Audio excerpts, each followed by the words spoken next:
Assalamualaikum warahmatullahi wabarakatuh. Kembali lagi di Medan TV. Oke, apa kabar teman-teman semua dimanapun kalian berada? Ya, semoga dalam keadaan sehat walafiat. Oke, di video kali ini saya akan memberikan jawaban. Ada satu pertanyaan dari subscribernya Medan TV, mungkin itu dari AI Genas Dilip. Siapa nih ya? Abang siapa ini ya? Katanya, bagaimana Bang, gimana pengalamannya buka fotokopi di kampung? Pengalamannya itu ya sangat-sangat menjadi pengalaman yang sangat berharga ya. Pengalaman buka usaha fotokopi di kampung itu, pertama, bagaimana susahnya mencari pelanggan. Pertama itu. Kedua, kalaupun ada saingan, tidak seberat usaha di kota. Selanjutnya, buka usaha fotokopi di kampung memang ada uniknya. Jadi ada beberapa tempat atau beberapa kampung yang memang orang-orangnya itu pengen ngelihat dulu mesinnya. Jadi gini, kalau kita usaha fotokopi, jadi mereka itu harus ngelihat dulu mesin fotokopinya. Jadi mereka baru mau menggunakan jasa fotokopi di kita. Jadi di tempat saya pun kalau membuka usaha fotokopi tidak kelihatan mesin fotokopinya, mereka tidak mau. Katanya, mana bang mesinnya gitu. Padahal pakai printer aja kita udah bisa loh buka usaha fotokopi gitu. Jadi itu ada apa namanya, ada keunikan tersendiri ya. Kalau usaha di kampung itu ada macam-macam lah pokoknya. Ada yang tawar menawar juga, kayak nawar sayuran lah, segala macam lah pokoknya gitu kan. Tapi intinya untuk teman-teman yang ingin membuka usaha fotokopi terlebih di kampung, kita harus benar-benar mencari lokasi yang memang benar-benar strategis ya. Mengapa demikian? Karena memang di kampung itu penduduknya itu aja gitu loh. Jadi yang beli hanya itu saja, jarang ada pendatang. Sekalipun ada ya cuma yang lewat doang gitu, cuma selewatan doang, itu pun juga gak tiap hari. Jadi bagi teman-teman yang ingin membuka usaha fotokopi itu harus benar-benar dipikirkan secara matang, modalnya harus dikuatin, dibanyakin, dan tempatnya harus sestrategis mungkin. Oke, jelas ya. Jadi teman-teman di luar sana ingin buka usaha fotokopi di kampung, jadi usahakan mempunyai tempat yang strategis, misal dekat sekolahan, dekat kantor desa, ataupun puskesmas. Itu ya. Jadi sebelum kita membuka usaha itu harus benar-benar disurvei terlebih dahulu.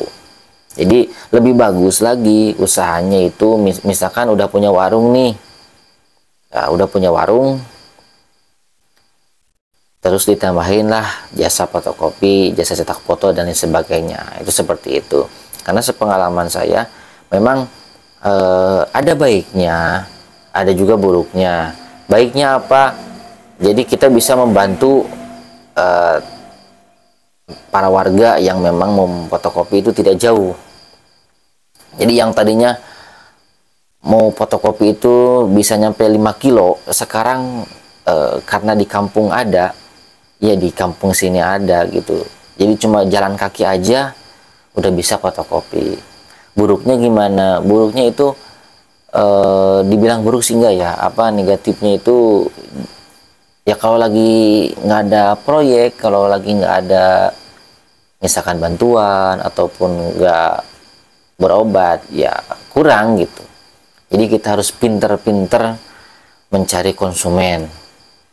Dengan cara apa? Kita mendekati kantor-kantor kelurahan, sekolah, ataupun puskesmas ya. Ya seperti itu. Jadi pengalamannya ya sangat menarik lah kalau bagi saya gitu. Oke, jadi bisa dipahami ya teman-teman. pengalamannya itu ya sangat menarik ya. Untuk ngejual ATK di kampung itu kita masih bisa bermain, maksudnya kita masih bisa ngejual harga tinggi walaupun di kampung. Mereka kan istilahnya, apalagi yang memang tidak tahu marketplace, yang mereka pasti membeli produk kita gitu. Itu yang jadi serunya itu membuka usaha fotokopi di kampung itu. Jadi kita bisa membantu orang yang memang membutuhkan jasa kita gitu. Tapi ya jujur aja sih, ada yang memang antusias, ada juga yang mungkin awalnya mereka pengen membuka usaha fotokopi tapi tidak tahu, akhirnya keduluan. Ada juga yang kayak apa ya, keduluan gitu kan. Ya seperti itulah teman-teman, namanya apa ya, suka duka usaha fotokopi di kampung itu. Cuma ya untungnya kita bisa, ya kalau banyak modal sih, modalnya gede, kalau bisa dikumplitin, harusnya komplit. Yang nggak ada itu harusnya diada-adain lah. Jadi yang paling utama modal pokoknya harus kuat ya, karena memang jangan nanggung gitu. Nyicil boleh tapi jangan nanggung. Kalau di kampung biasanya listrik itu sangat berpengaruh ya. Silahkan cek di video sebelum-sebelumnya, ada tentang bagaimana pengecekan listrik untuk usaha fotokopi di kampung. Nanti saya cantumin linknya ya, di link videonya di atas. Karena memang berpengaruh sekali, beda sama buka usaha fotokopi di kota yang notabene-nya listrik itu sangat, ya bisa dibilang stabil gitu. Beda sama di kampung, ada gangguan sedikit mati lampu, ada gangguan misalkan hujan, angin sama petir juga kadang mati lampu, nyala lagi. Itu sangat berpengaruh sekali bagi usaha fotokopi di kampung. Yang saya rasakan seperti itu. Jadi usaha fotokopi, membuka usaha fotokopi di kampung itu ya dibilang unik. Kita membuka usaha fotokopi, nggak hanya usaha fotokopi, usaha yang lain pun yang namanya di kampung. Kalau di kampung saya di sini ya, itu masih banyak yang siriknya, masih banyak pakai hal-hal yang nggak kelihatan lah intinya. Jadi memang kepercayaannya itu ya masih percaya sama hal-hal mistis gitu loh. Jadi seperti itu ya teman-teman. Mengapa demikian? Ya karena saya merasakan sendiri gitu. Jadi kadang ini, suatu hari pelanggan itu, konsumen itu bilang, katanya kemarin beberapa hari nutup gitu. Nutup, saya bilang. Nutup gimana? Orang tiap hari juga buka kok. Jadi mereka ngelihat ke toko kita itu, ke fotokopian kita itu nutup katanya. Padahal ternyata kita buka tiap hari. Nah itu di kampung itu seperti itu. Jadi mungkin ada beberapa kampung yang di Indonesia ini masih mengandalkan, ya masih percaya dengan hal-hal gaib seperti itu. Kita nggak percaya tapi kita ngerasain gitu. Tapi memang ada akibat, sebab akibatnya ada ke kita tuh gitu. Bahkan ada satu hari yang memang mesin kita itu tiba-tiba error, nggak mau nyetak. Jadi keluar kertas itu kosong gitu. Kita fotokopi nih 1 lembar, pas kertasnya keluar itu kosong, nggak ada gambar, nggak ada tulisan, itu kosong. Itu nyampe kita pernah 1 minggu nggak bisa fotokopi. Itu saya juga udah bingung kan, ini kenapa mesin kayaknya nggak ada trouble gitu, tapi kok ini dari mana, dicari udah sampai itu pengalaman pertama bongkar mesin ya. Jadi sampai setengahnya diturunin, yang mekaniknya gitu, mekaniknya diturunin. Jadi dari mulai hopper, developer, drum semua diturunin. Terus sebagian mekanik kayak pemanas semua diturunin dah semua. Karena dicari gitu, ini di mana sebab kok mesinnya nggak muncul, hasilnya nggak muncul gitu, sampai udah nelpon ke beli mesin, ke master lah istilahnya ya, yang udah pada berpengalaman. Berjalanlah sesuai, ya berjalan sesuai dengan waktu gitu, sampai 1 minggu. Cobalah nanya ke yang mungkin bisa ngelihat seperti itu ya. Ini teman-teman boleh percaya boleh enggak, karena memang saya ngalamin sendiri gitu. Di kampung itu seperti itu. Jadi masih apa ya, nggak tahu lah. Pokoknya setelah saya bertanya, istilahnya ya, bertanya ya, kalau bahasa Sundanya babaledogan gitu kan, bertanya ke orang yang lebih paham tentang begituan. Coba deh dilihat gitu kan, ini mesin udah 1 minggu nggak bener gitu, ada apa sebenarnya gitu. Dan ternyata waktu itu saya bertanya gitu kan ke orang yang itu sekitar jam 10-an pagi lah. Pas bertanya saya juga kaget gitu, kok katanya kalau bahasa Indonesia, lu ngapain katanya bongkar-bongkar mesin, orang mesin nggak kenapa-napa kok katanya gitu.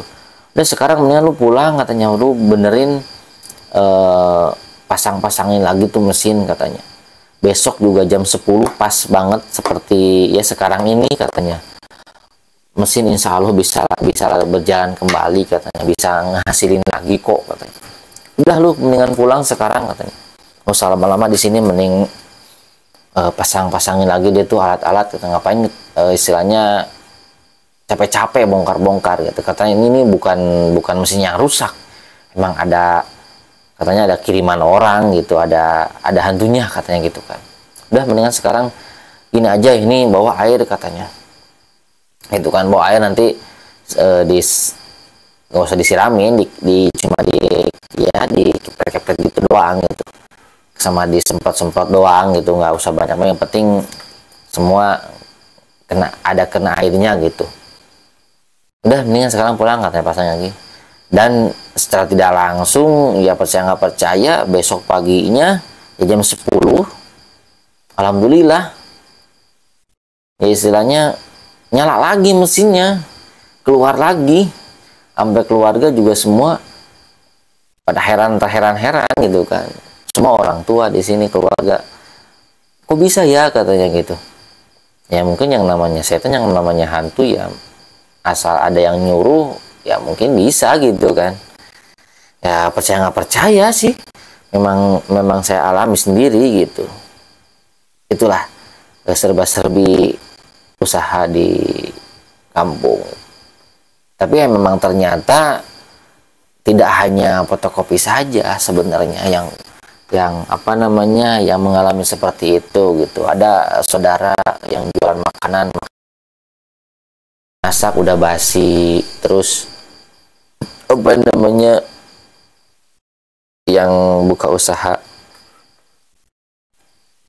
yang lain gitu, ada aja kendalanya. Ya di kampung tuh seperti itu, mungkin nggak tahu sirik, nggak tahu gimana lah, nggak ngerti gitu. Saya juga udah ngalamin antara, jadi si toko itu kelihatannya tutup padahal kita buka, pantesan sepi gitu, pantesan kok tumben-tumbenan orang yang biasa langganan kita kok malah lurus gitu, nggak mampir.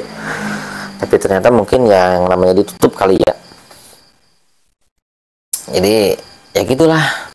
Sempet juga sih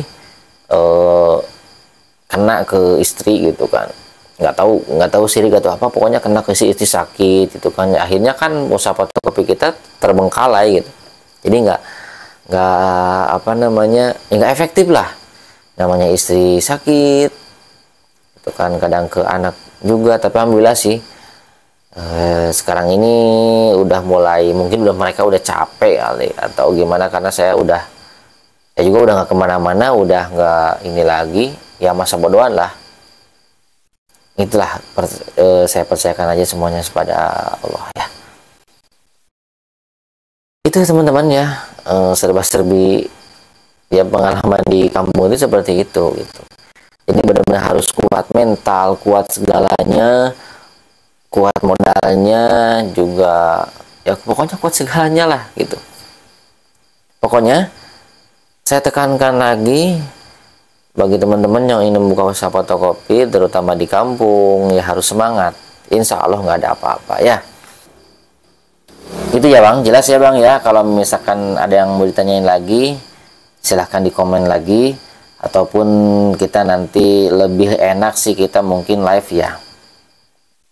Bisa dijadwalkan lah nanti kita live streaming agar enak gitu tektokannya. Misalkan kalau nggak ngerti tinggal ditanya balik gitu kan, mau nanya lagi bebas. Kalau ke kita insya Allah sebisa mungkin akan kami bantu gitu, akan saya bantu ya.